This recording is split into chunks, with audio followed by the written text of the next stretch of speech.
Corona virus जिस तेजी से अपना रूप बदल रहा है, उसके चलते हर समय इसका एक नया वेरिएंट सामने आ रहा है। अब वैज्ञानिकों को भारत समेत पूरी दुनिया में कहर बरपाने वाले डेल्टा वेरिएंट के एक नए उपवंश AY12 का पता चला है। विशेषज्ञों के मुताबिक डेल्टा वेरिएंट का ये उपवंश हाल में इजराइल में कोरोना मामलों में तेजी के बढ़ने के लिए जिम्मेदार है। भारत में भी पहुंच चुका है AY12। सिर्फ इजराइल ही नहीं, भारत में भी डेल्टा का ये वर्जन पहुंच चुका है और देश के कई राज्यों में इसके मामले रिपोर्ट किए जा चुके हैं।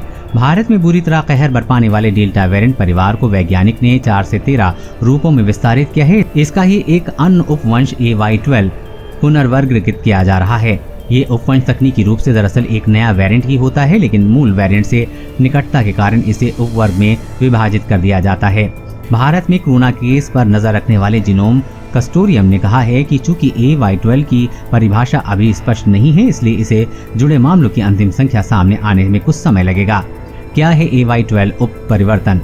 मूल रूप से वायरल का विकास एक तरह से ही काम करता है। जैसे वायरस शरीर में फैलता है, ये खुद की कॉपी बनाता है, लेकिन कई बार ये कॉपी बनते समय वायरस से छोटी गलती हो जाती है और इसका एक नया रूप तैयार हो जाता है।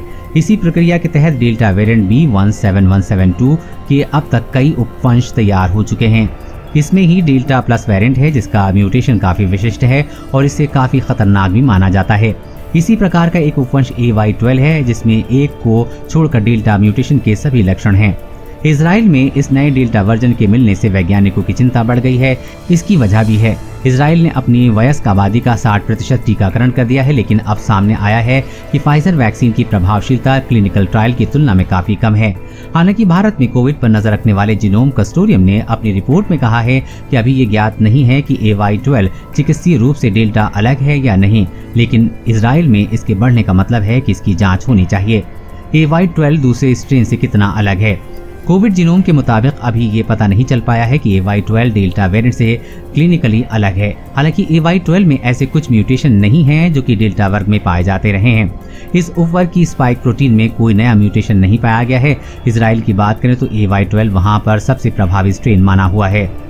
अध्ययन के दौरान 51% सैंपल में इस वेरिएंट का प्रभाव देखा गया है। राज्यों में इस वेरिएंट को लेकर सावधानी बरतने को कहते हुए रिपोर्ट में लिखा है कि डेल्टा का उपवंश AY12 कई राज्यों में देखा गया है, लेकिन अभी इसकी संख्या के बारे में और अधिक परीक्षण की जरूरत है।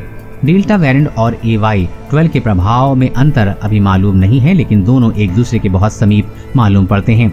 कोविड जीनोम कंसोर्टियम ने अभी तक 70,000 सैंपल की जीनोम स्ट्रक्चर के लिए चेक किया है, जिसमें से 50,000 विभिन्न उपवर्ग से संबंधित हैं। इनमें से 60% अंतर्राष्ट्रीय वेरिएंट ऑफ कंसर्न से संबंध है। खास बात यह है कि वेरिएंट पर कंसर्न में 70% सैंपल डेल्टा वेरिएंट के हैं, जबकि डेल्टा प्लस, जिसमें से AY12 भी शामिल है, कि केवल 67 सैंपल हैं। ऐसा माना जा रहा है कि पुनर्वर्गीकरण के बाद इसकी संख्या बढ़ सकती है। कोरोना वायरस और कोरोना वैक्सीन से जुड़ी हर अपडेट पाने के लिए चैनल को सब्सक्राइब करें।